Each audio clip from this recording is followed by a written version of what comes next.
एक बेहद ही गरीब परिवार की लड़की जो काफ़ी मुश्किल से अपनी पढ़ाई ही पूरी नहीं करती है, बल्कि अपने दम पर सरकारी नौकरी भी हासिल कर लेती है और फिर अपने इलाके में लगभग 2 साल तक नौकरी करती है। लेकिन ठीक 2 साल के बाद एक दिन उसका ट्रांसफ़र किसी दूसरे शहर में हो जाता है। जब दूसरे शहर में जाती है, वहाँ पर किराए का एक कमरा ले लेती है और फिर वहीं से अपनी नौकरी करने लगती है। लेकिन जैसे ही 1 साल का समय और गुजरता है, एक दिन बड़ी ही बेरहमी तरीके से उसकी हत्या कर दी जाती है। लेकिन पुलिस जब इस पूरे मामले की जांच पड़ताल करना शुरू करती है, तो एक ऐसी सच्चाई निकल कर सामने आती है, जिसे सुनने के बाद हर कोई सोचने और समझने पर मजबूर हो जाता है। वाकई में दोस्तों, आज की जो कहानी है, ये आपको भी सोचने और समझने पर मजबूर कर देने वाली है। नमस्कार, प्रणाम, मैं आपका भाई, आपका दोस्त अभय, और आप देख रहे हैं द कीप क्राइम। दोस्तों, आज की जो सच्ची कहानी मैं आपको सुनाने जा रहा हूँ, ये सच्ची कहानी है मध्य प्रदेश की राजधानी भोपाल शहर की। भोपाल का एक इलाका पड़ता है मंडीदीप, और इसी मंडीदीप की रहने वाली है वंदना कुमारी। वंदना के परिवार में उसके माता पिता के अलावा 2 बड़ी बहनें हैं, जिनमें एक का नाम मीनल और दूसरी का नाम है सुनंदा। दोनों की शादी भी हो चुकी है।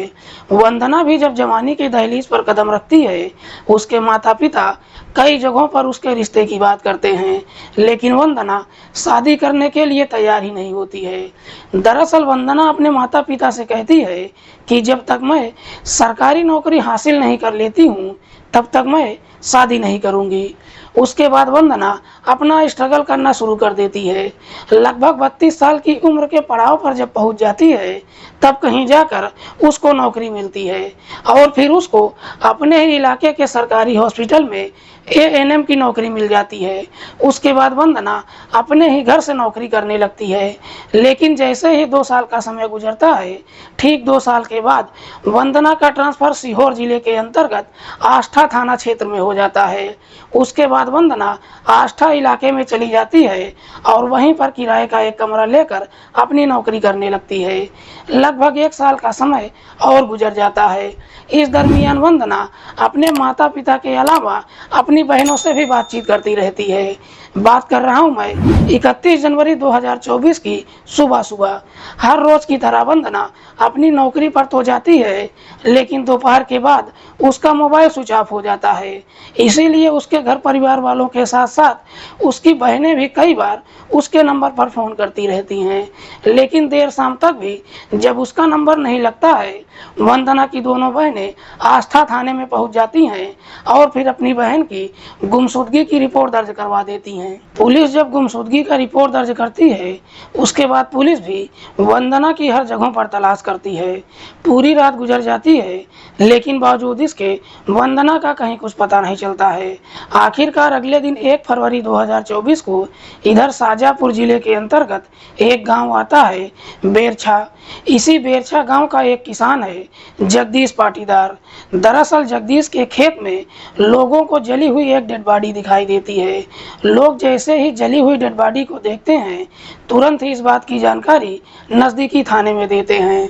पुलिस को जैसे ही सूचना मिलती है, पुलिस अपनी टीम के साथ घटनास्थल पर पहुंचती है।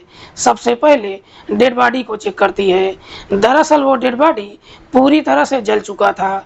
पुलिस जब डेड बॉडी को चेक करती है, तो उसके पैरों में एक बिछिया और हाथ में कुछ चूड़ियाँ मिलती हैं, जिसे देखकर पुलिस अंदाज़ा लगाती है कि शायद मरने वाली एक महिला है। पुलिस जब घटनास्थल का मुआयना करती है, तो वहां पर पुलिस को कुछ पेपर भी बरामद होता है, जिस पर आष्ठा थाने के अंतर्गत एक सरकारी हॉस्पिटल का नाम लिखा हुआ था। पुलिस को घटनास्थल पर जो कुछ भी बरामद होता है, सबूत के तौर पर अपने कब्जे में ले लेती है और फिर उस डेड बॉडी के बारे में वहां पर मौजूद लोगों से पूछताछ करती है। गांव के लोग कहते हैं कि साहब, हम इस महिला को तो नहीं जानते हैं, लेकिन कल देर रात हमारे गांव में एक मारुति वैन दिखाई दिया था। पुलिस अब उस महिला की डेड बॉडी के बारे में पता लगाने के लिए आष्ठा थाने में जाती है और जाकर वो सारा सामान दिखाती है और फिर आष्ठा थाने की पुलिस से पूछताछ करती है। जैसे ही उस महिला के बारे में आष्ठा थाने से पूछताछ करती है, आष्ठा थाने की पुलिस वंदना की दोनों बहनें मीनल और सुनंदा को थाने पर बुला लेती है। मीनल और सुनंदा जब थाने में पहुंचती हैं, पुलिस जो सबूत के तौर पर वो बिछिया और चूड़ी बरामद किया था वो मीनल और सुनंदा को दिखाती है। मीनल और सुनंदा जैसे ही वो चूड़ी और बिछिया देखती हैं, देखकर पहचान लेती हैं और रोते हुए पुलिस वालों से कहती हैं कि साहब ये सारा सामान किसी और का नहीं बल्कि मेरी ही बहन वंदना का है। आखिरकार वंदना की शिनाख्त हो जाती है। जैसे ही वंदना की शिनाख्त हो जाती है उसके बाद पुलिस वंदना की दोनों बहनों से पूछताछ करती है कि क्या तुम दोनों को किसी पर शक है कि वंदना की हत्या कौन कर सकता है। इस पर वंदना की बड़ी बहन मीनल पुलिस वालों से कहती है कि साहब मेरी बहन इसी आष्टा थाने के अंतर्गत मेरूपुरा गांव के रहने वाले अंसार शाह के घर पर किराए के कमरे पर रहा करती थी। दरअसल मेरी बहन का अंसार के साथ में प्रेम प्रसंग चल रहा था। अंसार जो पहले से शादीशुदा ही नहीं है बल्कि उसके 3 बच्चे भी हैं। अंसार की पत्नी का नाम है हनीफा बेगम। मीनल जैसे ही ये सारी बातें पुलिस को बताती है, पुलिस मीनल की तहरीर पर अंसार के घर पर जाती है और वहां से अंसार को अपनी हिरासत में लेकर थाने पहुंच जाती है और फिर अंसार से वंदना की हत्या के बारे में पूछताछ करती है। अंसार भी बिना किसी सख्ती या दबाव के तुरंत ही अपना जुर्म कबूल कर लेता है। लेकिन पुलिस जब अंसार से वंदना की हत्या के बारे में पूछताछ करती है कि तुमने उसकी हत्या कैसे किया, अंसार सही तरीके से जवाब नहीं दे पाता है, जिससे पुलिस को लगता है कि शायद अंसार कुछ न कुछ छुपाने की कोशिश कर रहा है। तब तक इधर उस मारुति वैन के ड्राइवर के बारे में मालूम चल जाता है। पुलिस जब उस ड्राइवर से पूछताछ करती है वो ड्राइवर कहता है कि साहब उस दिन मेरी गाड़ी में एक महिला और एक पुरुष मौजूद थे, उनके साथ में एक बहुत बड़ा ड्रम भी था। दरअसल मैंने उन दोनों को मेरूपुरा इलाके से उठाया था और फिर शाम के समय बेरछा इलाके में जाकर छोड़ दिया था। उसके बाद दोनों ने मुझे किराया दे दिया और मैं वहां से वापस अपने घर चला आया। ड्राइवर जैसे ही इस तरह की बातें कहता है पुलिस अब ड्राइवर के सामने अंसार को लेकर आती है। लेकिन ड्राइवर जब अंसार को देखता है पुलिस वालों से कहता है कि नहीं साहब उस दिन गाड़ी में ये व्यक्ति मौजूद नहीं था। लेकिन ड्राइवर जब पुलिस वालों से कहता है कि हमने उन दोनों को मेरूपुरा इलाके से उठाया था, पुलिस अब फिर से अंसार के घर पर जाती है और फिर अंसार की पत्नी हनीफा बेगम को अपनी हिरासत में लेकर थाने पहुंचाती है। ड्राइवर जब हनीफा को देखता है देखकर पहचान लेता है। जैसे ही हनीफा की पहचान कर लेता है उसके बाद पुलिस अब हनीफा बेगम से वंदना की हत्या के बारे में सख्ती से पूछताछ करना शुरू कर देती है। पुलिस जैसे ही अपनी शक्ति दिखाना शुरू करती है आखिरकार हनीफा अपनी सच्चाई कबूल कर लेती है। लेकिन हनीफा जब इस हत्या की पूरी कहानी बताती है तो वाकई में इसे सुनने के बाद हर कोई सोच में पड़ जाता है। दरअसल इस कहानी की शुरुआत होती है जब वंदना आष्टा इलाके में अपनी नौकरी करने के लिए जाती है। यहीं पर किराए का एक कमरा लेकर एएनएम की नौकरी करने लगती है। अक्सर उसे गांव-गांव में घूमकर महिलाओं को स्वास्थ्य के बारे में समझाना होता है। आसपास के इलाकों में जब जाती है अपनी स्कूटी से कवर कर लेती है, लेकिन जब उसको दूर के इलाकों में जाना होता है बस में सफ़र करती है। दूर के इलाकों में जब बस के माध्यम से नौकरी करने के लिए जाती है उसी बस में वंदना की मुलाकात अंसार से होती है।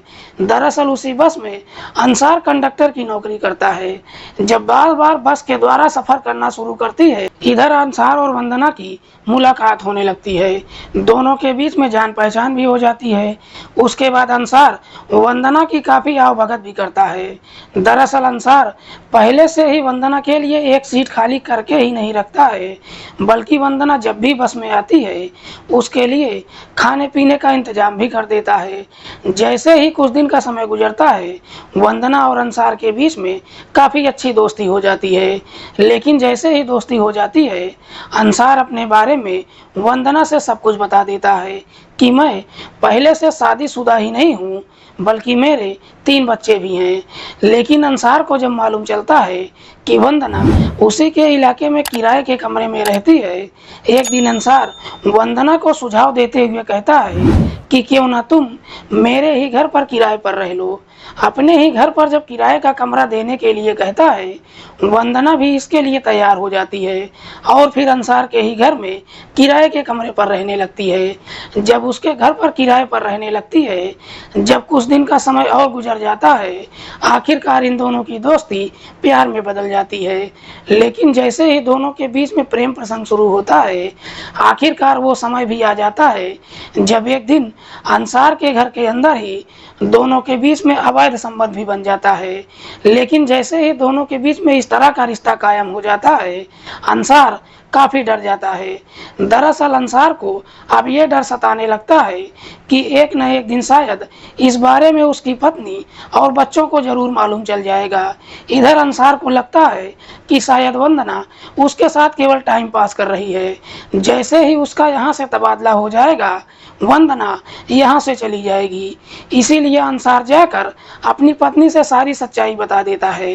दरअसल अंसार अपनी पत्नी से झूठ बोलता है कि मेरे और वंदना के बीच में प्रेम प्रसंग चल रहा है और वंदना कुछ दिनों के बाद यहाँ से चली जाएगी, लेकिन जब तक यहाँ पर रहना चाहती है, मेरे साथ संबंध बनाना चाहती है। इसके बदले में वो अपनी सारी कमाई हमको देने के लिए तैयार है। जैसे ही पैसों का लालच देता है, हनीफा भी पैसों के लालच में आ जाती है, क्योंकि अंसार जितना पैसा कमा रहा है उससे उसके घर का खर्च तो चल जा रहा था, लेकिन हनीफा के शौक पूरे नहीं हो पा रहे थे।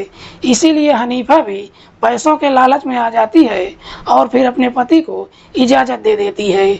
उसके बाद हनीफा के घर में ही उसके सामने ही वंदना और अंसार के बीच में संबंध ही नहीं बनता है, बल्कि खुद हनीफा रखवाली भी करने लगती है कि कहीं इस बात की जानकारी आस पड़ोस के लोगों को मालूम न चल जाए।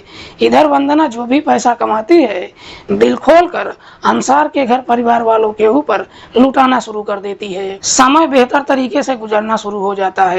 लेकिन जैसे ही कुछ महीने का समय गुजरता है, अब वंदना को लगता है कि वो अपना सब कुछ अंसार के ऊपर लुटा तो चुकी है, लेकिन बदले में उसको क्या मिला, क्योंकि उसका अंसार के ऊपर कोई हक भी नहीं बनता है।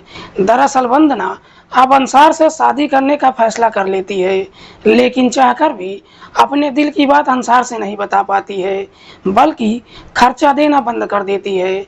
लेकिन जैसे ही पैसा देना बंद कर देती है, उसके बाद वंदना और हनीफा के बीच में झगड़े तकरार शुरू हो जाता है। जब झगड़े तकरार शुरू हो जाता है, तब कहीं जाकर वंदना अपने दिल की बात अंसार से बताती है। दरअसल वंदना अंसार से कहती है कि तुम मुझसे शादी कर लो।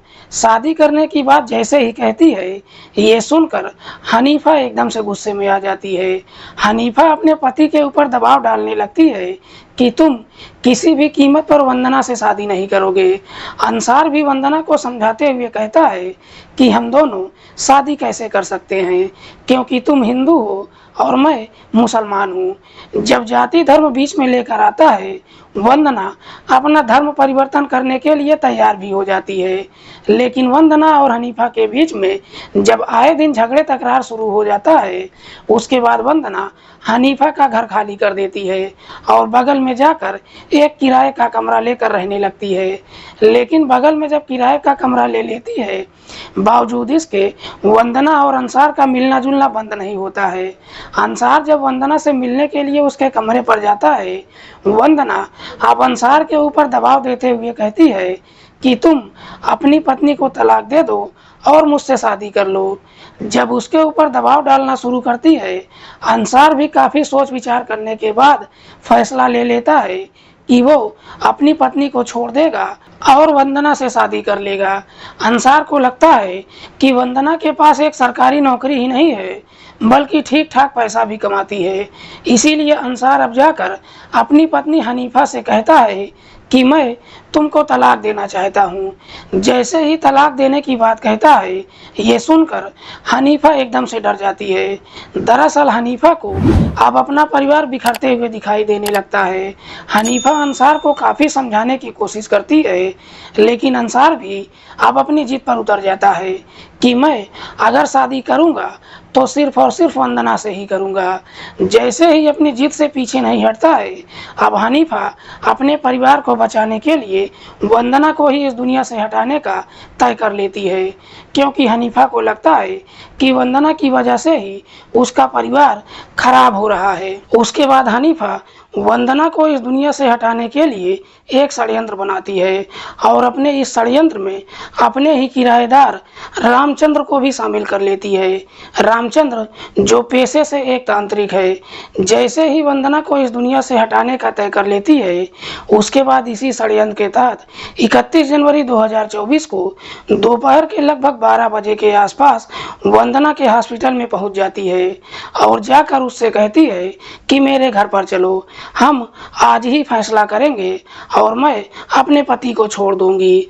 हनीफा जब अपने पति को छोड़ने के लिए कहती है, वंदना भी हनीफा की बातों में आ जाती है और फिर उसके साथ उसके घर पर पहुंच जाती है। हनीफा जब वंदना को लेकर अपने घर पर पहुंचती है, उस वक्त उसके घर पर उसका किराएदार रामचंद्र भी मौजूद था। जैसे ही घर पर पहुंचती है, अंसार को लेकर हनीफा और वंदना के बीच में झगड़े तकरार शुरू हो जाता है।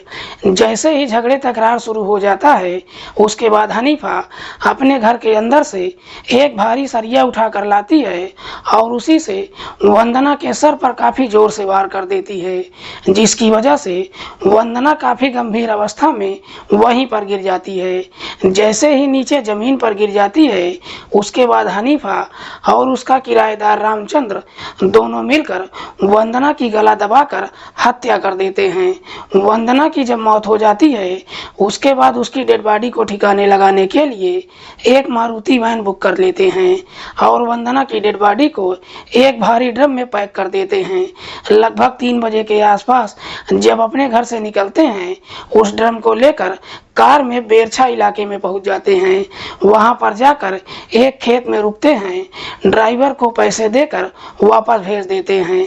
वहां से 2 किलोमीटर दूर जाकर रामचंद्र 2 लीटर पेट्रोल खरीद कर लाता है और फिर उसी खेत में वंदना के शरीर पर डालकर उसको आग के हवाले कर देता है। उसके बाद वहां से रामचंद्र अपने दोस्त के पास भोपाल चला जाता है और इधर हनीफा अपने घर पर पहुंच जाती है।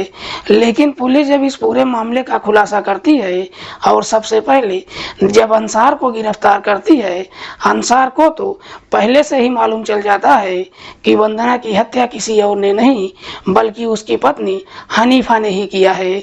इसीलिए अंसार अपने आप को पुलिस के हवाले करने की कोशिश करता है ताकि उसके बच्चों की परवरिश उसकी पत्नी हनीफा कर सके। वाकई में हनीफा जब ये पूरी कहानी पुलिस को बताती है, पुलिस हनीफा के बयान पर उसके किराएदार रामचंद्र को भी अपनी हिरासत में लेकर आती है। फिलहाल पुलिस ने इन तमाम आरोपियों को अपनी हिरासत में लेकर इन सब के ऊपर गंभीर धाराओं में मुकदमा दर्ज करके सबको जेल भेज दिया है। दोस्तों, आज की कहानी सुनाने का उद्देश्य किसी को परेशान करना नहीं है, किसी की भावनाओं को आहत करना नहीं है। हमारा उद्देश्य समाज में हो रहे अपराध के प्रति आपको जागरूक करना है। मिलते हैं किसी और सच्ची कहानी के साथ, तब तक के लिए नमस्कार, जय हिंद।